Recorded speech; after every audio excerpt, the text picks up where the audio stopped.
छत्तीसगढ़ में पार्टियों के सियासी अस्त्र तैयार हो गए हैं। अब उन्हीं हथियारों से चुनावी लड़ाई में जंग होगी और जो भारी पड़ेगा उसकी जीत होगी।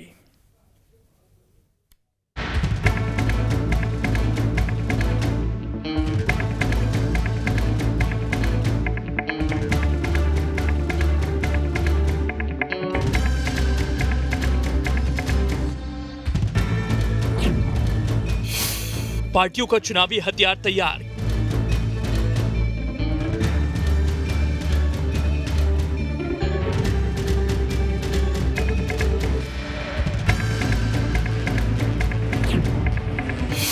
किसकी रणनीति कितनी धारदार।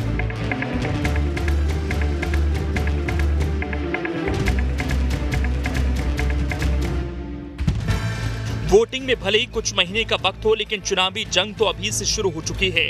अपने अपने सियासी हथियारों से एक दूसरे से आगे निकलने की कोशिश होने लगी है। कांग्रेस जहां गाय, गोबर, गौठान और रोजगार को अपना अस्त्र बना रही है, तो वहीं भ्रष्टाचार को बीजेपी ने अपना चुनावी हथियार बनाया। भूपेश बघेल सरकार का दावा है कि गोधन न्याय योजना से गांवों की तकदीर बदली है। गौवंशों के संरक्षण को बढ़ावा तो मिला ही, गोबर से लोगों की कमाई भी बढ़ी। इतना ही नहीं, राम से जुड़ी यादों को भी सहेजने और उन जगहों को विकसित करने का काम सरकार ने किया। इसलिए कांग्रेस के चुनावी अस्त्र में राम भी शामिल हैं। तो वहीं बीजेपी गौठानों का निरीक्षण कर रही है, उसमें कमियां खोज रही है। कथित भ्रष्टाचार को हवा दी जा रही है ताकि भूपेश सरकार के दामन पर दाग लग सके।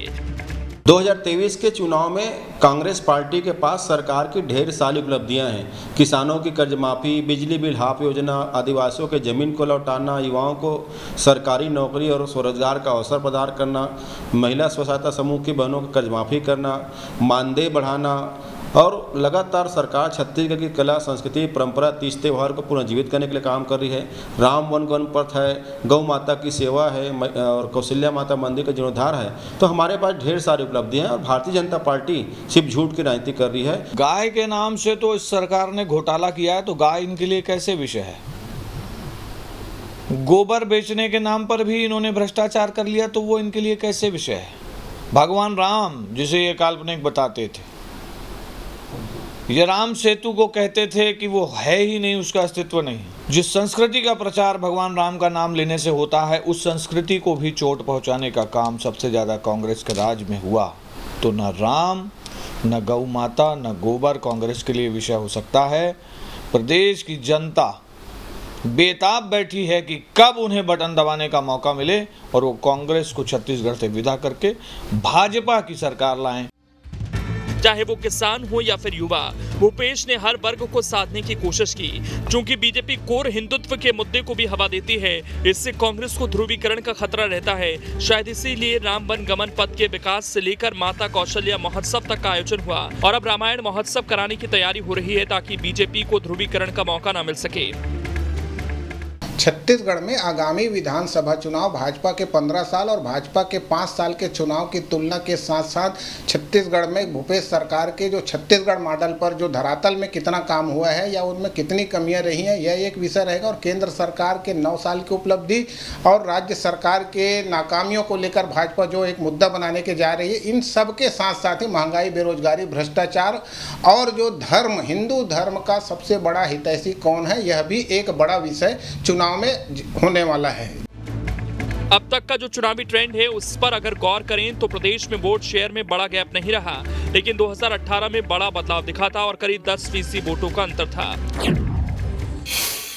आंकड़ों पर नजर डालें तो 2003 में बीजेपी को 39.26%, कांग्रेस को 36.71% वोट मिले थे। तो वहीं 2008 में बीजेपी को 40.33%, कांग्रेस को 38.63% वोट मिले थे। इसी तरह 2013 में बीजेपी को 41.04%, तो कांग्रेस को 40.29%, जबकि 2018 में बीजेपी को 32.8% और कांग्रेस को 43% वोट मिले थे। यानी 2018 में बीजेपी करीब 11% वोटों से पीछे थी। 2023 में इतने बड़े गैप को खत्म करना बीजेपी के लिए सबसे बड़ी चुनौती है। छत्तीसगढ़ में विधानसभा चुनाव को लेकर बहुत कम समय बचा है। ऐसे में राजनीतिक दलों ने अपने अपने एजेंडे भी तय कर लिए हैं। गाय, गोबर और राम के मुद्दे पर छत्तीसगढ़ कांग्रेस चुनावी मैदान में जाने की तैयारी में है, तो दूसरी तरफ भारतीय जनता पार्टी छत्तीसगढ़ में फैले कथित भ्रष्टाचार के आधार पर चुनाव लड़ने की तैयारी में है। ऐसे में दोनों ही राजनीतिक दल अपने अपने दावे भी कर रहे हैं, लेकिन एक्सपर्ट स्पष्ट तौर पर कह रहे हैं कि मुद्दे कोई भी हो, निर्णय जनता को लेना है और अब देखने लायक होगा कि किस पार्टी के मुद्दों ने जनता पर असर किया। वीडियो जर्नलिस्ट प्रमोद देवांगन के साथ अंकुश शर्मा, न्यूज स्टेट मध्य प्रदेश, छत्तीसगढ़।